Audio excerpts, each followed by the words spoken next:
Halo semuanya, kali ini kita lanjut lagi tentang yang namanya algoritma dan struktur data.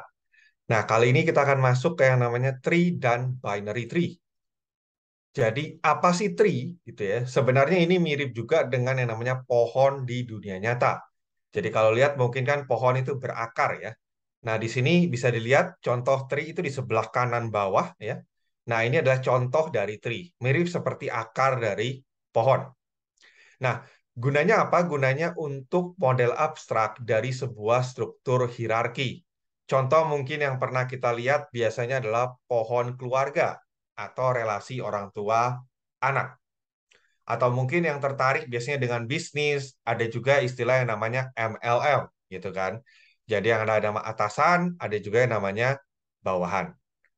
Kepakainya buat apa, Tri? Pertama, biasanya tadi memodelkan struktur organisasi, ya, bisa juga untuk keluarga, dan kalau mau tertarik dengan IT, itu juga bisa untuk penyimpanan file.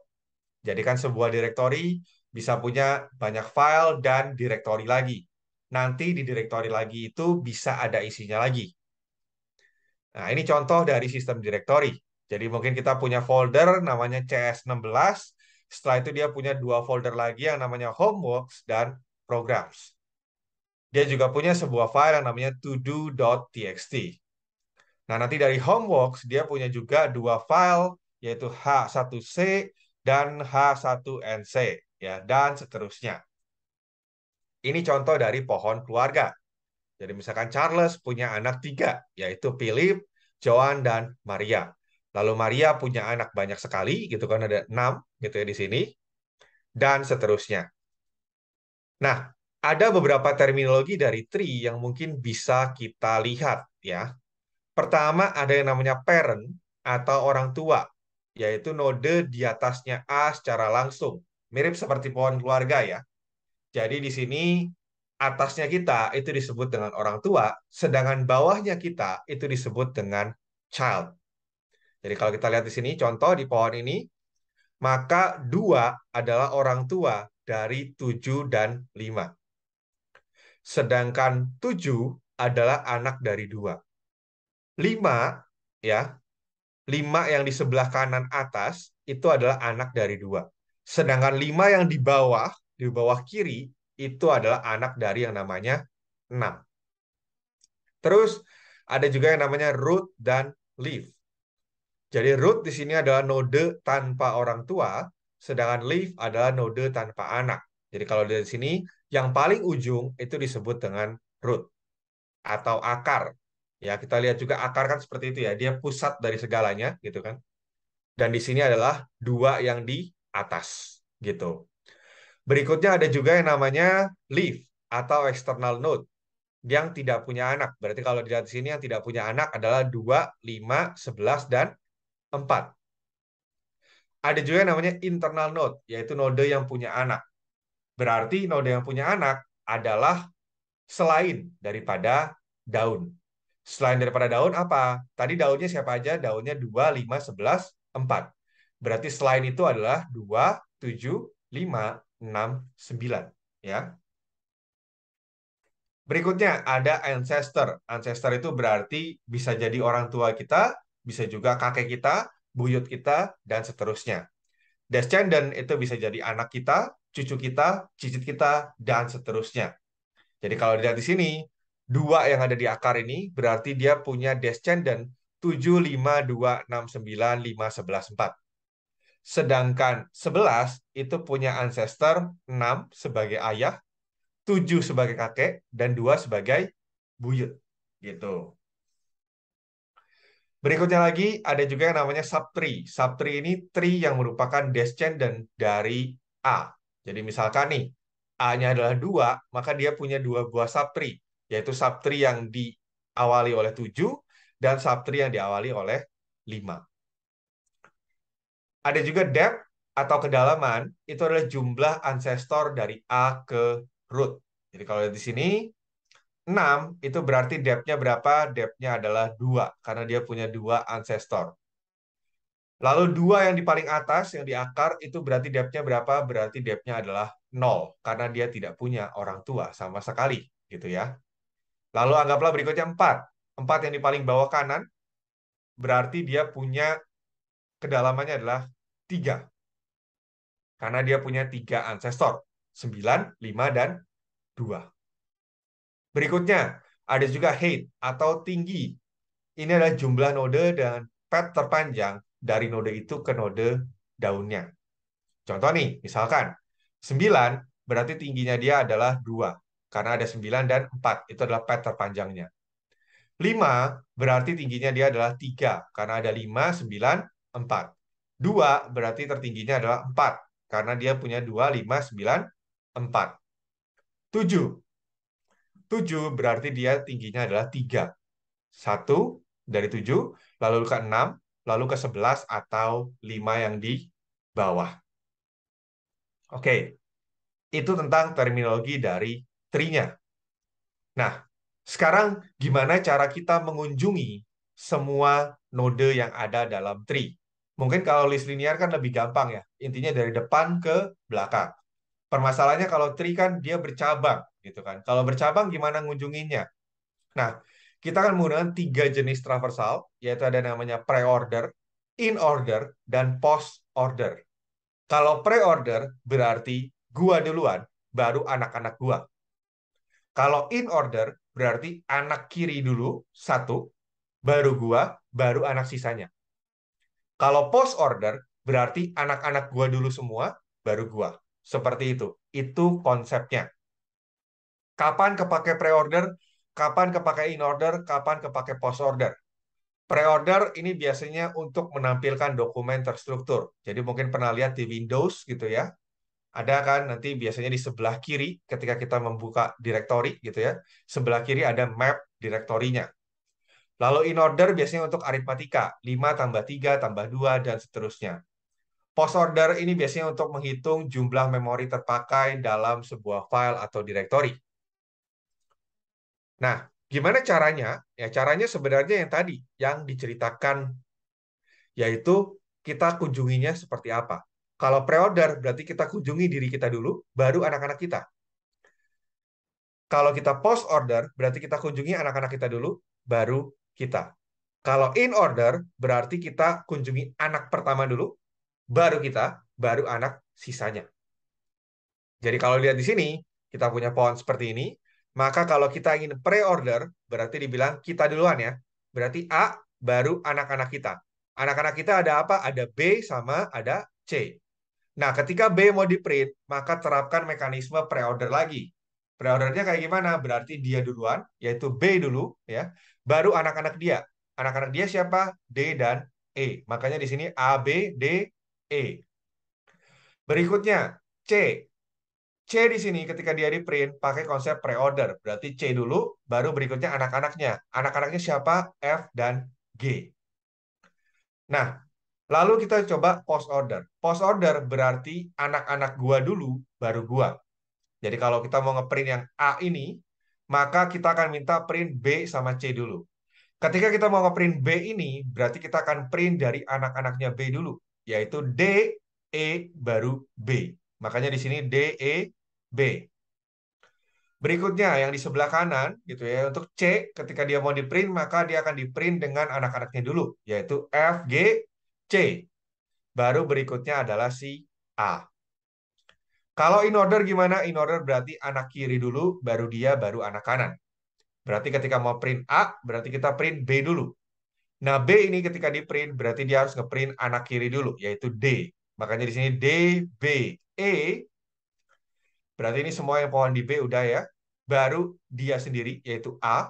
Setelah itu adalah pohon yang di sebelah kanan, yaitu F, C, G. Gitu.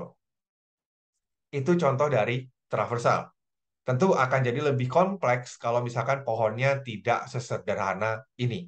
Jadi nanti mungkin ada istilahnya misalkan C nggak punya F, dia cuma punya G. Itu akan jadi beda lagi. Tapi kalau bingung, anggap aja dia tetap punya yang namanya F. Cuma nanti F-nya tidak usah ditampilkan. Nah, gimana cara menghitung algoritma kedalaman dari sebuah node yang ada? Tadi kan dibilang bahwa kedalamannya itu adalah nol ya kalau dari akar. Setelah itu kalau turun ke bawah, maka kedalamannya adalah kedalaman dia dari kedalaman orang tuanya ditambah satu. Jadi kalau dilihat di sini, jika akar, maka return 0. Selain daripada itu, return 1 tambah kedalaman orang tua saya. Gitu. Jadi kalau dilihat di sini, tree itu pasti mau tidak mau, itu akan jadi yang namanya rekursif. Tidak ada algoritma um, non-rekursif gitu ya untuk tree. Biasanya semuanya akan jadi rekursif.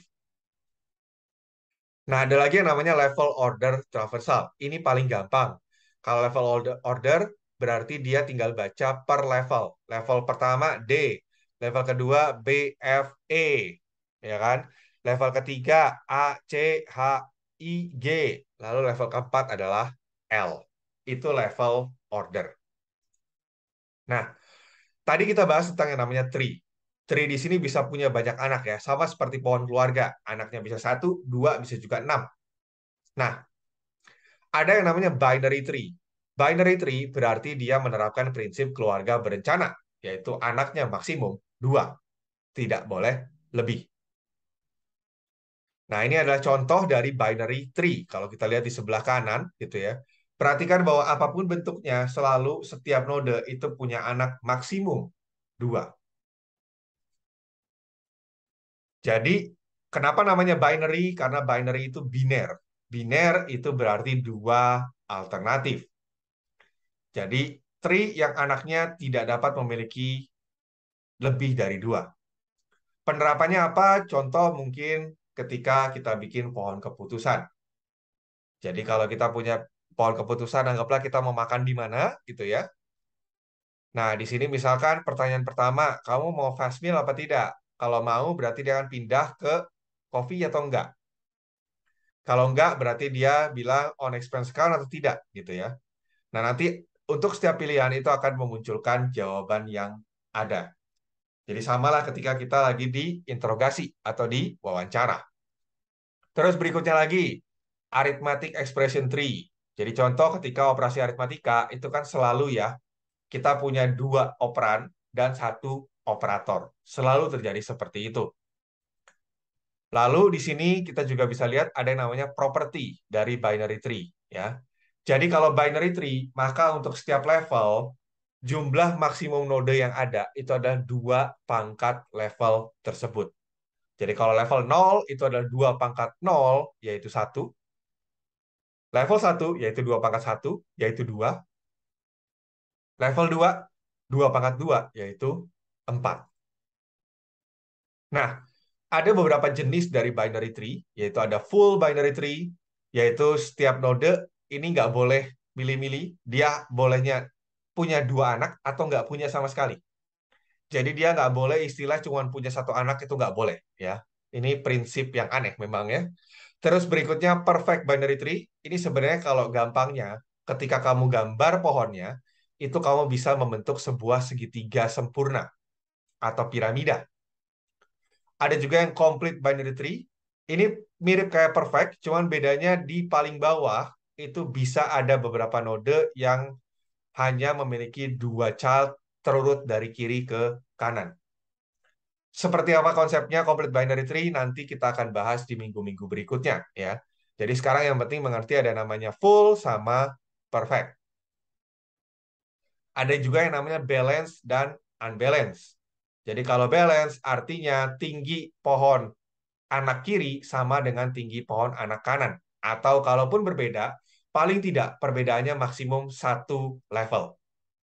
Kalau unbalance berarti perbedaannya lebih dari satu. Nah ini contohnya bisa dilihat.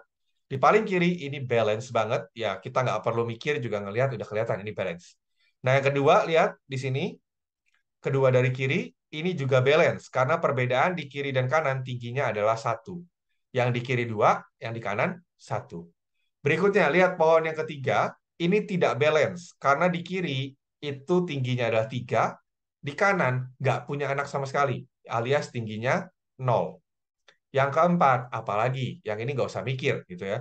Bisa dilihat dia nggak punya yang di kiri, tapi dia punya banyak banget di kanan. Dia punya 5 tingginya untuk yang kanan. Sekarang gimana sih mengimplementasikan dari binary tree ya? Binary tree bisa diimplementasikan pertama dengan yang namanya struktur berkait atau mirip dengan list linear. Jadi satu elemen itu punya orang tua, punya juga left, punya juga right, ya. Nah, ini bentuknya kalau misalkan dia punya em, 1, 2, 3, 4, 5, 5 buah node, ya. Jadi memang ribetnya kalau kita pakai konsep struktur berkait seperti ini, maka bentuknya adalah jadi kompleks. Nah, ada juga bisa implementasi dengan yang namanya array.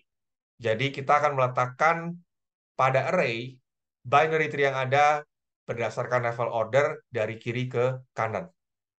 Nanti node akar berada pada indeks 1, dan untuk anak kiri kita bisa melakukan kali 2 dari indeks yang sekarang, dan anak kanan berarti kali 2 plus 1. Nah, ini bekerja dengan baik untuk complete tree atau yang namanya balance tree. Kenapa? Karena di sini hampir semua elemen dari array itu akan terisi. Jadi contoh di sini dari Jane, saya pengen tahu anak kirinya Jane, berarti saya bilang 2 kali 1, yaitu 2. Saya dapat yaitu pada posisi 2 siapa? Bob. Kalau saya penasaran anaknya Bob siapa, anak kirinya berarti adalah 2 kali 2, yaitu 4. Yaitu di sini ada Alan. Anak kanannya gimana? Anak kanannya berarti 2 kali 2 plus 1, yaitu 5, yaitu Alan. Anak kirinya dari Tom siapa? Berarti 3 kali 2, yaitu 6. Oke, seperti itu saja. Terima kasih.